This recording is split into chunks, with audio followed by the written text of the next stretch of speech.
Fala galera, tudo bem? Meu nome é Kleber Carvalho Rombelsperg, eu sou do canal Avesso do Direito e vou trazer para vocês aqui a história da nota, né, do Gabinete de Segurança Institucional da República, da Presidência da República, assinada pelo General Heleno, em que ele diz o seguinte, vou pedir licença para vocês para eu dar uma lida. O Gabinete de Segurança Institucional da Presidência da República alerta as autoridades constituídas que tal atitude é uma evidente tentativa de comprometer a harmonia entre os poderes e poderá ter consequências imprevisíveis para a estabilidade nacional. Esse é o final da nota dele. E essa nota se referia ao fato do ministro Celso de Mello ter recebido uma notícia-crime em que se pedia ali que fossem apreendidos os telefones, inclusive do presidente da República. Um dos pedidos era que se apreendesse o telefone do presidente da República para ser periciado.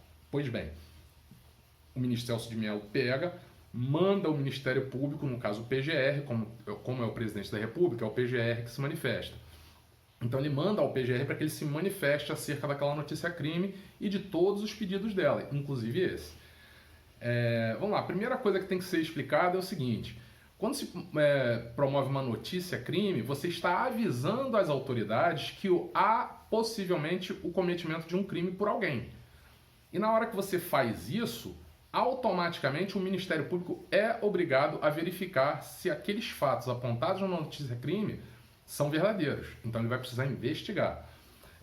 Como essa notícia-crime não foi feita direta no Ministério Público, e pode-se, normalmente a gente faz ou na polícia ou no Ministério Público, como foi direto ao Supremo Tribunal Federal, não cabe ao juiz dizer se vai ou se não vai mandar apurar aquilo. Porque ele não tem essa competência, ele não tem esse poder de dizer, isso aqui eu apuro, isso aqui não apuro. Ele tem que mandar para quem tem o dever de apurar, e quem tem o dever de apurar, nesse caso, é o PGR. Então ele simplesmente deu um despacho ordinatório ali, falando, ao PGR para que se manifeste, ponto. Então, assim, de cara, a primeira coisa que me dá, assim, que me causou um certo espanto, foi o ministro-chefe do Gabinete de Segurança Institucional da Presidência da República se ofender com um despacho ordinatório de um ministro do Supremo Tribunal Federal. Ele está cumprindo o papel dele, que não é um papel nem de julgar, é um papel de, quase que de, vamos ser honestos, de office boy. Ele só está pegando o papel com a mão e entregando com a outra. Essa é a função dele, né? Sem querer ofender ministro nenhum, chamando de office boy, até porque todas as profissões são dignas. Mas, de qualquer forma, o que acontece? O artigo 35, o artigo 5º, inciso 35 da Constituição, trata da inafastabilidade da avaliação judicial. Isso significa dizer o seguinte: não é possível se proibir nenhum assunto de chegar ao judiciário, né? A única hipótese que a gente tem é no caso de arbitragem, e ainda assim, havendo suspeita de ilegalidade numa arbitragem, isso pode ser levado ao judiciário. E aí o judiciário vai avaliar. Então, não existe possibilidade da gente impedir que o judiciário diga qual é o direito. Tendo isso em mente, a gente começa a perceber o seguinte. Primeiro que o ministro general Heleno fala que isso seria uma invasão de um poder no outro. E não é. Vamos ser honestos. O poder judiciário tem a função de julgar. Ele tem a função de avaliar provas e julgar para dizer qual é o direito. E na hora que ele vai fazer isso, pouco importa quem são as partes do processo.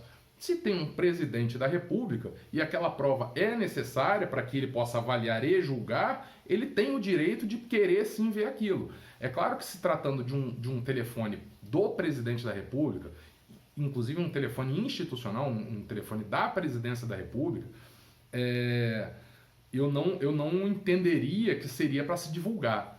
Nesse caso do vídeo, né, tinha motivos para divulgar. No caso do telefone da Presidência da República, eu acredito que não se possa divulgar, porque ali realmente existirão conversas que, por sua própria natureza, são sigilosas, né? Então, assim, esse tipo de informação não pode ser publicada. Acredito que, caso aconteça desse telefone ser entregue espontaneamente pelo presidente, ou desse telefone vir a ser buscado e apreendido, que eu já acho até difícil de acontecer, eu não acredito que vamos ter acesso, que venhamos ter acesso às informações dali, e que provavelmente nessa parte o ministro vai decretar ali um segredo de justiça, né?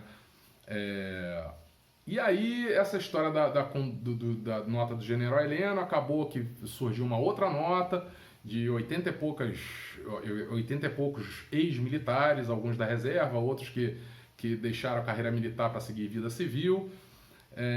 Desses 80 e poucos, só 4 eram generais, 3 generais de brigada, que é o general de menor patente entre os generais, são 3 generais, brigada, divisão e exército.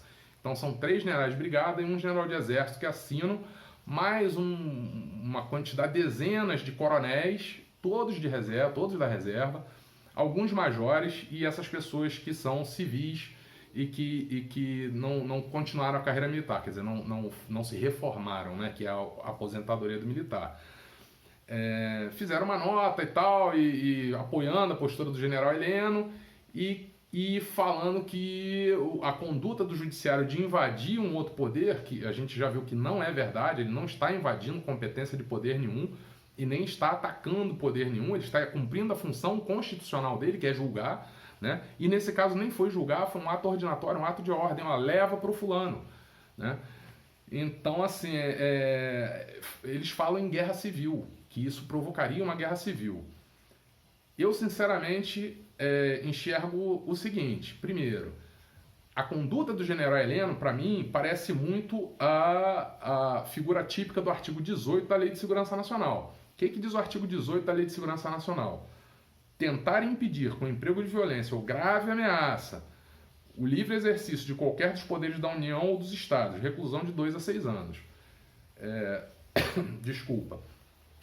Essa conduta do general Heleno me pareceu uma ameaça.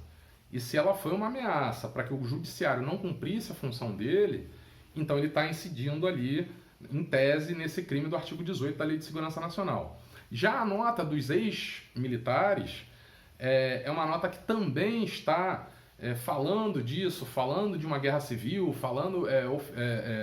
tratando a questão como se fosse um Deus nos acuda, e é possível que eles também estejam incidindo em crime, mas aí seria lá do artigo 23 da Lei de Segurança Nacional, que é incitar guerra de classe, um poder contra o outro, os militares contra os civis ou entre os próprios militares. Então, assim, essas condutas, a gente está vendo uma escalada de condutas que aparentemente são criminosas. Isso quem vai decidir são os promotores e os procuradores que vão ter a obrigação de tratar desses assuntos, e depois o judiciário. Mas a gente vê que há uma escalada de uma fala no sentido de que daqui a gente não sai, daqui ninguém tira a gente. Isso é perigoso, porque realmente existe chance de haver conflitos armados, saques. Hoje até a gente conversando pelo Twitter, teve fala aí, será que ele não está tentando? O presidente da República e o grupo dele não estaria tentando, com essa história de armar a população, que na verdade quem vai se armar primeiro são as pessoas que tiverem dinheiro e as que tiverem interesse em ter as armas. E o pessoal que segue ele tem muito interesse em ter arma. Então, assim, o risco de haver saques e ataques a determinadas instituições, será que eles não poderiam estar pensando em promover isso? Bom, aí eu já não sei. Mas é perigoso. E esse tipo de fala tem que ser levada muito a sério, não como um fato que vai acontecer de qualquer jeito, mas tem que ser levado a sério porque tem que ser investigado, e se chegando à conclusão de que é um crime, tem que ser punido com rigor. Porque a gente não pode permitir que ninguém fique atentando contra a democracia e contra a liberdade da população, né? E liberdade nesse caso, tanto o direito de ir e vir, quanto o direito de falar, de se expressar, coisa que normalmente numa ditadura a gente não tem. Então tem que ser punido rigorosamente se constatado que aquilo ali é um crime. Tá? Eu agradeço aí muito a atenção de todos vocês, vou partilhar esse vídeo aí com vocês e espero que vocês curtam, dá uma força lá no canal. Eu agradeço muito a atenção de vocês, se inscrevam, muito obrigado, fiquem com Deus.